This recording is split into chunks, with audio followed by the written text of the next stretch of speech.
കാണുമോ? അല്ല, ഒരു കാര്യം ഇതിനകത്ത് ഞാൻ മനസ്സിലാക്കുന്നത്, ഇതെല്ലാം പ്രശ്നങ്ങളെല്ലാം പരിഹരിക്കപ്പെടേണ്ടത് തന്നെയാണ്. സ്വാഭാവികമായിട്ടും നിലമ്പൂർ ബൈ ഇലക്ഷൻ വന്നത് എന്തുകൊണ്ടാണ് നിലമ്പൂരിലൊരു ബൈ ഇലക്ഷൻ ഉണ്ടായത്? കാരണം കേരളത്തിലെ സർക്കാരിന്റെ കെടുകാര്യസ്ഥതയ്ക്കെതിരായിട്ടും അഴിമതിക്കെതിരായിട്ടും സ്വജനപക്ഷപാതത്തിനെതിരായിട്ടും ചില നിലപാടുകൾ ഉയർത്തിപ്പിടിച്ചുകൊണ്ട് അദ്ദേഹം രാജിവെച്ചതാണ്. സർക്കാരിന്റെ അഴിമതിക്കെതിരായി സർക്കാരിനെ താഴെ ഇറക്കാൻ വേണ്ടിയിട്ടുള്ള ആദ്യ പടിയായിട്ടുള്ള ഒരു ശ്രമം അദ്ദേഹത്തിന്റെ ഭാഗത്തു നിന്നുള്ള നിലയിലാണ് അദ്ദേഹം അത് രാജിവെച്ചത്. ആ വിഷയത്തിൽ അദ്ദേഹം ഉറച്ചു നിൽക്കുമെന്നാണ് ഞാൻ മനസ്സിലാക്കുന്നത്.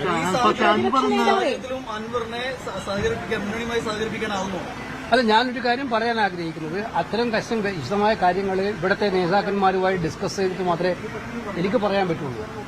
കാരണം ഞാനത് പ്രാദേശികമായിട്ട് ഇത്തരം കാര്യങ്ങൾ ചെയ്യുന്ന ഇവിടുത്തെ നേതാക്കന്മാരുണ്ട്, ഇവിടുത്തെ UDF ലീഡർഷിപ്പ് ഉണ്ട്.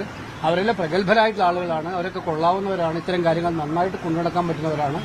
അപ്പോൾ അവരോടൊക്കെ സംസാരിച്ചിട്ട് പ്രശ്നം പരിഹരിക്കും.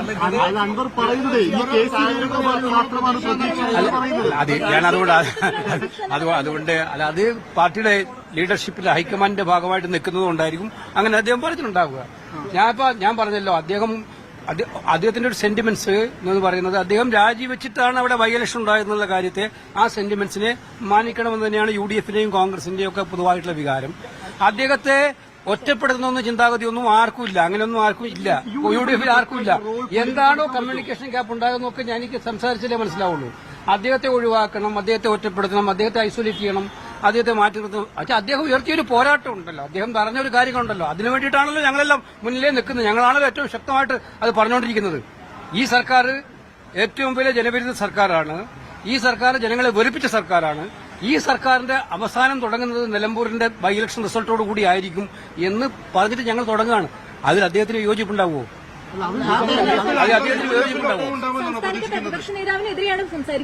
അല്ല, ഞാൻ പറഞ്ഞല്ലോ, പ്രതിപക്ഷ നേതാവായാലും KPCC പ്രസിഡന്റ് ആയാലും മറ്റു കോൺഗ്രസ് ഉന്നത നേതാക്കളായാലും അതുപോലെ UDFലെ പ്രഗത്ഭരായ നേതാക്കളായാലും അവരൊക്കെ എല്ലാവർക്കും ഇക്കാര്യത്തിൽ അങ്ങനെ അൻവറിനെ ഐസൊലേറ്റ് ചെയ്യണമെന്നോ അൻവറിനെ മോശമാക്കണമെന്നോ എനിക്ക് തോന്നുന്നില്ല.